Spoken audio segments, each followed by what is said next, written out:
Bienvenidos a otra inmersión en ideas que de verdad nos desafían. Hola a todos.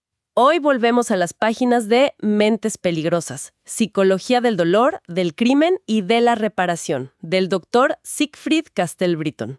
Un libro que seguimos explorando. Sí, y para quien quiera tener la obra completa, vale la pena mencionar que está disponible en Amazon. Siempre es bueno tener la fuente a la mano. Hoy nos metemos de lleno en el capítulo 4, que tiene un título que ya de por sí te hace pensar. El territorio del delito. Y nos lanza una pregunta que parece simple, pero es... Pero es todo lo contrario. Exacto. ¿Dónde empieza realmente el crimen? ¿En una calle? ¿En una casa? ¿O en un lugar que no aparece en ningún mapa? Es que esa es la provocación central del capítulo. Nos invita a dejar de pensar en el crimen como un punto geográfico. Y a verlo más como un estado interior. Justo, el viaje que propone el Dr. Britton va desde trazar el mapa de esa geografía interna de la mente que delinque hasta explorar si es posible repararla. ¿Y cómo? Y vamos a navegar por las secciones clave, ¿no? El mapa de la mente criminal. Comprender para reparar. Sí. Las fronteras del alma. Y esa reflexión final que es potentísima. Cuando la libertad se piensa. Y es clave recordar el perfil del autor.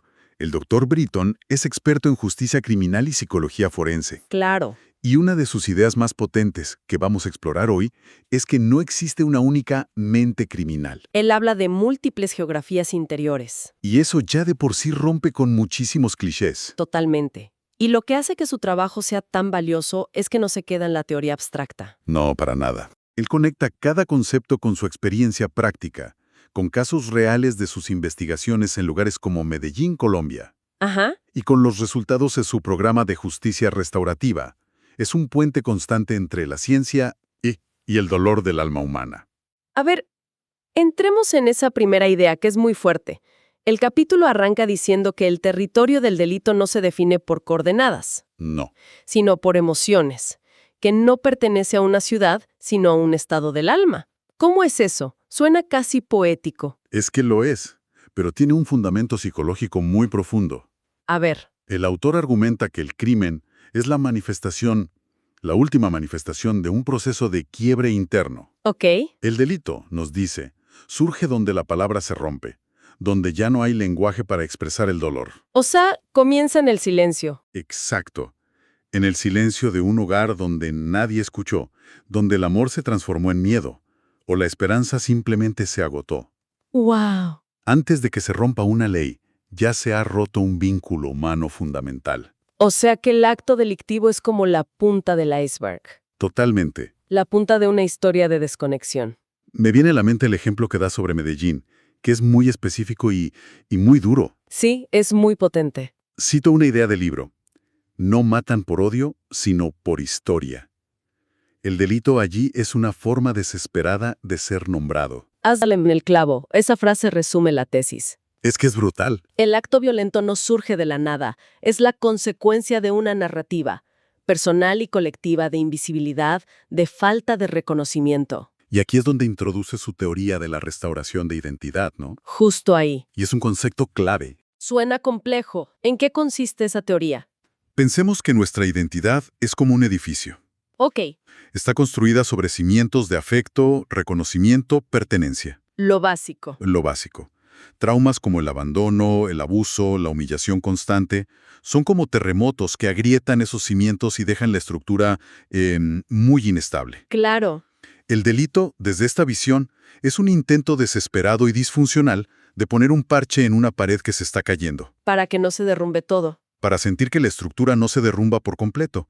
Es un intento torpe de recuperar una sensación de control o de poder cuando por dentro todo es caos. Vaya imagen más clara. Un parche torpe. El libro cuenta un caso muy corto pero que lo ilustra perfecto. El de Georgetown. Sí, un hombre que roba una tienda y al ser atrapado dice, no quería hacerlo, pero algo me empujó. Fíjate en la frase. Su expresión no era de desafío, sino de confusión, como si él mismo no entendiera la fuerza que lo movió.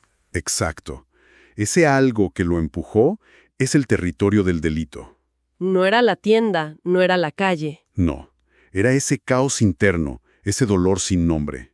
Su robo fue una traducción terrible de una emoción que no supo convertir en lenguaje. La acción violenta llenó el vacío de una palabra que nunca aprendió a decir. Quizás la palabra ayuda. Entendido. El dónde del crimen es interno, es una geografía emocional. Pero entonces, ¿cómo se ve ese lugar? Bueno. Si tuviéramos que dibujar un mapa de esa mente, como propone el libro, ¿qué encontraríamos en él? Ayúdame a visualizarlo. Claro. Imagina un mapa topográfico del alma. Vale. En la capa más superficial, la que todos ven, están los actos. El robo, la agresión, la estafa. Lo que sale en las noticias. Es lo que reportan las noticias y lo que juzgan los tribunales. Pero el trabajo del psicólogo forense es excavar. ¿Y qué hay justo debajo de esa superficie? Debajo de los actos están las emociones que los alimentan, casi siempre reprimidas. ¿Cómo cuáles? Una ira crónica, una culpa que corroe, un miedo paralizante. Son el combustible inmediato de la acción. Pero el mapa no termina ahí, ¿no? No. Si excavamos más hondo, llegamos al núcleo del problema. A las capas más profundas. Exactamente. Ahí encontramos las heridas antiguas, las cicatrices del pasado, la humillación sufrida en la infancia, el abandono de una figura clave, el desamor como experiencia constante. ¿Y en el centro? Y en el centro mismo de todo, en el corazón de este mapa del dolor, el libro identifica una necesidad humana fundamental que ha sido frustrada. ¿Cuál? La necesidad de ser reconocido, de ser visto, de existir para alguien. Es una forma completamente distinta de verlo. Entonces, el acto de robar no es el problema real. Es solo el síntoma visible. Es el síntoma de una herida mucho más profunda, como el abandono. Y lo que me parece increíble es la lógica que propone. No es una lógica moral de bueno o malo. No, para nada. La lógica del pensamiento criminal, como la describe el libro, es puramente emocional. ¿Cómo? El ofensor a menudo crea su propio código de valores, una especie de moralidad paralela donde el delito deja de ser una falta y se convierte en un recurso. Un recurso para sobrevivir. Para sobrevivir emocionalmente. Hay una cita que el libro recoge de los investigadores Puello, Illescas y Politz que es demoledora. La tengo aquí. El crimen se aprende como un lenguaje emocional. Es una idea que te deja pensando. Muchísimo. Significa que, así como un niño aprende a decir mamá para obtener consuelo, alguien podría aprender a robar para obtener una sensación de poder que nunca tuvo. Es exactamente así de fundamental. ¿Así de primario? Es un aprendizaje primario. Quien no fue amado aprende a exigir reconocimiento a través del miedo. Quien fue humillado aprende a buscar poder a través de la dominación. Entiendo. El libro define la mente criminal, en esencia, como una mente sin contención. Sin contención, como un río desbordado. Precisamente. Cuando no hemos desarrollado diques internos, la capacidad de autorregularnos, de procesar la frustración, la emoción se desborda, el pensamiento se fragmenta y el acto estalla. Y la violencia se convierte en el único idioma que queda. El único para comunicar una necesidad o un dolor que ya es insoportable. Bien, este mapa es revelador, pero también inquietante. Si esta es la geografía del crimen, ¿qué hacemos con esta información? Buena pregunta. ¿Nos quedamos solo en el diagnóstico? Aquí es donde el capítulo da un giro hacia la solución, con el concepto comprender para reparar. Y es un giro crucial. Pero antes de seguir, el autor pone una advertencia muy clara sobre la mesa. ¿Ah, sí? Y creo que es vital destacarla. Él dice, y cito, comprender no es justificar, y escuchar no significa absolver. Eso es clave. Importantísimo. Porque al hablar de las heridas y el dolor del ofensor, uno podría pensar que se está buscando una excusa para el daño que causó. Y es todo lo contrario. Se trata de una comprensión científica y moral, no de una simpatía ingenua. Claro. Es entender las raíces humanas del crimen para poder intervenir de forma efectiva. La compasión, en este contexto, no sustituye a la justicia. La acompaña. Insiste en que el perdón no es el punto de partida del proceso restaurativo. No es el inicio. No. Es, en el mejor de los casos, el fruto que se recoge al final. ¿Y en qué consiste ese proceso? ¿Cómo se acompaña a alguien a mirar lo que ha negado por años? Lo fascinante es que el momento de la transformación, ese punto de inflexión, se puede observar en el lenguaje. ¿En el lenguaje? Sí, hay un cambio verbal que refleja una auténtica revolución moral interna. ¿Cómo es ese cambio? Se pasa de la narrativa de la justificación, del yo actué así porque me hicieron daño, a la narrativa de la responsabilidad. Yo hice daño. Es un cambio de pronombre, de foco. De ser la víctima de las circunstancias a ser el autor de un acto. Parece un pequeño matiz. Pero imagino que el viaje para llegar ahí es gigantesco. Es un viaje abismal. Es el momento en que la violencia deja de ser un escudo protector y se convierte en un espejo. Uf. Por primera vez, el ofensor se atreve a mirar su propio acto, a conectar con el dolor que causó en el otro y a sentirlo sin destruirse. ¿Y en ese reflejo? En ese reflejo, nos dice el libro, nace la responsabilidad genuina. ¿Y esa responsabilidad no viene impuesta por un juez? No. Nace de adentro. Y esa es la diferencia fundamental. Es la responsabilidad que nace de la comprensión, no de la imposición. Ese es el corazón de la justicia restaurativa que el Dr. Britton ha implementado en lugares como Medellín. No se trata solo de cumplir una pena. No, sino de iniciar un proceso de conciencia. El capítulo sigue avanzando y nos presenta otro concepto que me pareció muy potente, las fronteras del alma. ¿Sí? Y lo relaciona con una idea de otro autor, Paul Politz, sobre la inteligencia moral. ¿A qué se refiere exactamente? ¿Es algo que se puede aprender? No se trata de una inteligencia en el sentido académico. No es saberse el código penal de memoria. Ok. La inteligencia moral es una comprensión emocional profunda. ¿Emocional? Sí, del sentido humano y las consecuencias de los propios actos. Es visceral. Cuando un ofensor, en medio de un proceso restaurativo, finalmente dice, ahora entiendo. No habla de la ley. No se refiere a que entiende la ley que violó. Se refiere a que por fin siente el impacto de su acción en la vida de otra persona.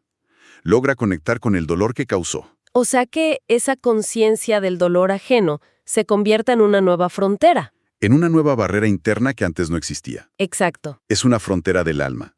Ya no es una norma externa a la que le dice, no hagas esto. Una experiencia interna, una convicción profunda que reorganiza su mente y le impide repetir el daño, porque ahora sabe, a un nivel muy profundo, lo que significa. Esa conciencia es el guardián más eficaz. Sin duda. Y esto nos lleva de manera muy natural a la reflexión final del capítulo, cuando la libertad se piensa. El libro plantea algo que es casi una paradoja, que no hay prisión más severa que la que uno lleva en la mente. Es una idea poderosísima. Los barrotes de la culpa no resuelta, de la vergüenza, del miedo al propio pasado, son infinitamente más sólidos que los de acero. Claro. Alguien puede cumplir su condena, salir de la cárcel física, pero seguir siendo un prisionero. Caminando por la calle, pero arrastrando una cadena invisible. Totalmente. Una cadena de remordimiento que sabotea cada intento de empezar de nuevo. Curativa enseña algo fundamental. La libertad no se entrega el día que se cumple la condena. Se conquista. Se conquista día a día, desde adentro. Se construye. Cuando ocurre esa reconciliación interior, ese momento en que la persona logra integrar su historia, lo que le hicieron y lo que hizo, y asume el deseo genuino de reparar, los muros de la celda pierden su poder simbólico. La celda deja de ser un lugar de castigo y se convierte en un aula. Me encanta esa imagen. Es muy buena. El preso deja de esperar su libertad y empieza a crearla. Es una transformación radical. Es el despertar de la conciencia. Y con ese despertar, nace la posibilidad real de reconciliarse con la vida. La libertad al final no depende del espacio físico. Depende del espacio mental que logras habitar con conciencia y con responsabilidad. Si hacemos un balance de este recorrido, el capítulo nos ha llevado de un lugar a otro completamente distinto. Sí, el viaje es enorme. Empezamos viendo el crimen como un punto en un mapa y terminamos entendiéndolo como una herida en el alma. La idea que más me resuena es que la mente que delinque no es necesariamente una mente malvada, sino ante todo una mente herida. Una mente moldeada por el abandono, por la indiferencia, por silencios que dolieron más que los golpes. Una mente que, en su búsqueda torpe y destructiva, en el fondo no busca aniquilar, sino existir. Busca desesperadamente ser vista, ser nombrada, ser comprendida. Por lo tanto, la gran conclusión que nos deja este capítulo del trabajo del Dr. Britton es que la justicia más efectiva no es necesariamente la que castiga más duro, No. sino la que comprende más profundo. Y el objetivo final de esa comprensión no es excusar el acto, sino revelar los caminos por los que la mente se extravía, para poder intervenir antes. ¿Para que la sociedad? Para que la sociedad deje de producir sus propios extravíos. Se trata de romper el ciclo. Es lo que se intenta en los programas de justicia restaurativa en Colombia. Claro. No solo rehabilitar al individuo, sino también empezar a sanar las grietas del tejido social que permitieron que esa herida se abriera. Hay una idea en el texto que se queda resonando y que me gustaría dejar como reflexión final para nuestra audiencia. A ver. El capítulo sugiere que, antes de que se rompa una ley, ya se ha roto un vínculo humano. Sí. Y esto nos lleva a una pregunta inquietante. ¿Y si el propósito principal de la justicia no fuera sancionar la ruptura de la ley, sino reparar la ruptura del vínculo?